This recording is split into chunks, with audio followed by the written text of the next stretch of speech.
السلام علیکم دوستو بہت سارے لوگ پوچھتے ہیں کہ انڈیسینڈڈ ٹیسٹس یعنی کہ جو ٹیسٹس ہوتا ہے یہ اپنی جگہ پہ نہیں ہوتا، یہ پیٹ میں ہوتا ہے، تو اس کو کیا کرنا چاہیے، کیا علاج کرنا چاہیے؟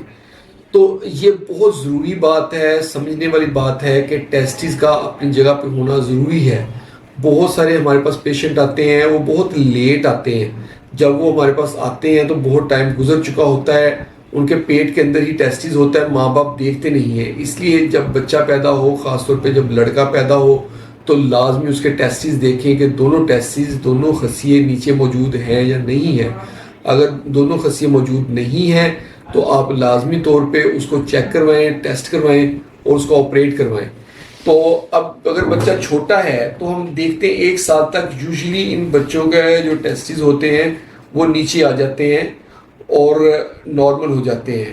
اگر 1 سال تک ٹیسٹس نیچے نہیں آتے تو اس بچے کا آپ نے ٹیسٹ کروانا ہے الٹرا ساؤنڈ کروائیں گے تو ہمیں پتہ چل جائے گا کہ ٹیسٹس کہاں پڑا ہے۔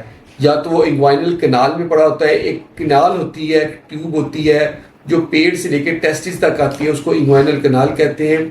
اس کے اندر کہیں ٹیسٹس پڑا ہوتا ہے، الٹرا ساؤنڈ میں فیل ہو جاتا ہے۔ ویسے بھی ڈاکٹر جب چیک کرتا ہے تو اس کو پلپیٹ کر کے ڈاکٹر پتہ کر لیتا ہے کہ ٹیسٹس کہاں پہ ہے۔ سم ٹائمز یہ ٹیسٹس پیٹ کے اندر پڑا ہوتا ہے، تو یہ دوسری کنڈیشن ہوتی ہے کہ پیٹ کے اندر پڑا ہے۔ کئی دفعہ یہ ایک سائڈ میں ہوتا ہے، کئی دفعہ یہ دونوں سائڈوں میں ہوتا ہے۔ تو اگر ایک جو ہے سال سے اوپر ہو گیا ٹائم، ٹیسٹس نیچے نہیں آیا تو لازمی بچے کا آپریٹ کروائیں۔ کچھ لوگ بہت لیٹ کر دیتے ہیں کہ بچہ چھوٹا ہے، ڈر جاتے ہیں۔ ڈرنے کی کوئی بات نہیں ہوتی، کوئی اتنا بڑا سیریس آپریشن نہیں ہوتا، ایک نارمل آپریشن ہوتا ہے، اس کے اتنے زیادہ کانسیکوینسز نہیں ہوتے، کوئی پرابلمز نہیں ہوتی۔ بے ہوشی کے بھی کوئی اتنے مسئلے نہیں ہوتے، زخم کے خراب ہونے کا ڈر یا ٹیسٹس کو پرابلم کا کوئی مسئلہ نہیں ہوتا۔ اس لیے لازمی آپریٹ کروا لیں، اور جب آپ یہ آپریٹ کروا لیتے ہیں تو بہتری آ جاتی ہے۔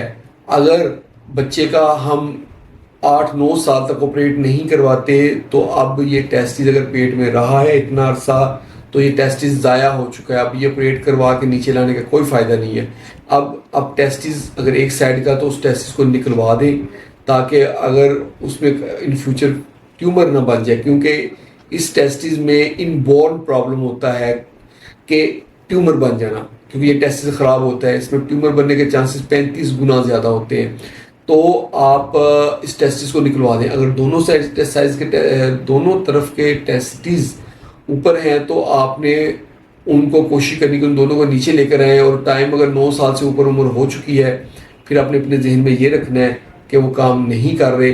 صرف اس کا یہ فائدہ ہوگا کہ وہ ٹیسٹوسٹیرون ریلیز کریں گے، پیشنٹ کو اریکشن میں، شہوت میں پرابلم تاکہ نہ آئے، مزید بہتری رہے، اور یہ بندہ اب بچہ پیدا کرنے کے قابل نہیں ہوگا۔ یہ آپ نے اپنے ذہن میں رکھنا ہے۔ جب اس کی شادی کرنی ہے تو آپ نے کسی قریبی یورولوجسٹ کو چیک کروانا ہے، اس سے اوپینین لے کے، اس کے سارے ٹیسٹ کروا کے، اور جب یورولوجسٹ آپ کو اجازت دے کہ اس کی لڑکے کی شادی کریں تب اس کی شادی کرنی ہے۔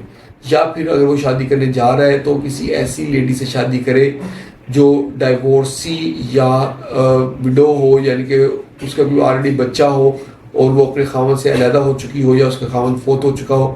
اس طرح کی عورت سے اگر وہ شادی کرے گا تو اس میں کم از کم اس کو، اس فیمیل کو بچے کے لیے بہت زیادہ پھر ارج نہیں بھی ہوتی، کہ اس کو پتہ ہوگا کہ اس سے اگر بچہ پیدا نہ بھی ہوا تو میرا تو بچہ ہے۔ تو یہ چیزیں اپنے ذہن میں رکھیں۔ اگر آپ کے دونوں ٹیسٹس اوپر رہ گئے ہیں اور 9 سال سے اوپر عمر گزر گئی ہے۔ یہ تھی آج کی ہماری ویڈیو ان بچوں کے لیے یا ان بڑوں کے لیے جن کے ٹیسٹس وقت پہ نیچے نہیں اترتے اور پیٹ میں ہی رہ جاتے ہیں۔ ہوپ آپ لوگوں کو ویڈیو اچھی لگی ہوگی۔ آپ کو اگر میری محنت پسند آئی تو اس کو لائک کر دیا کریں اور اس کو شیئر کیا کریں اپنے سب دوستوں کے ساتھ، تاکہ ان کو فائدہ ہو، ہیلتھ سے ریلیٹڈ ان کو انفارمیشن ملتی رہے، اور ہمارے چینل کو جلدی سے سبسکرائب کر دیں تاکہ آپ کو اچھی ویڈیوز بھی ملتی رہے۔ بہت بہت شکریہ۔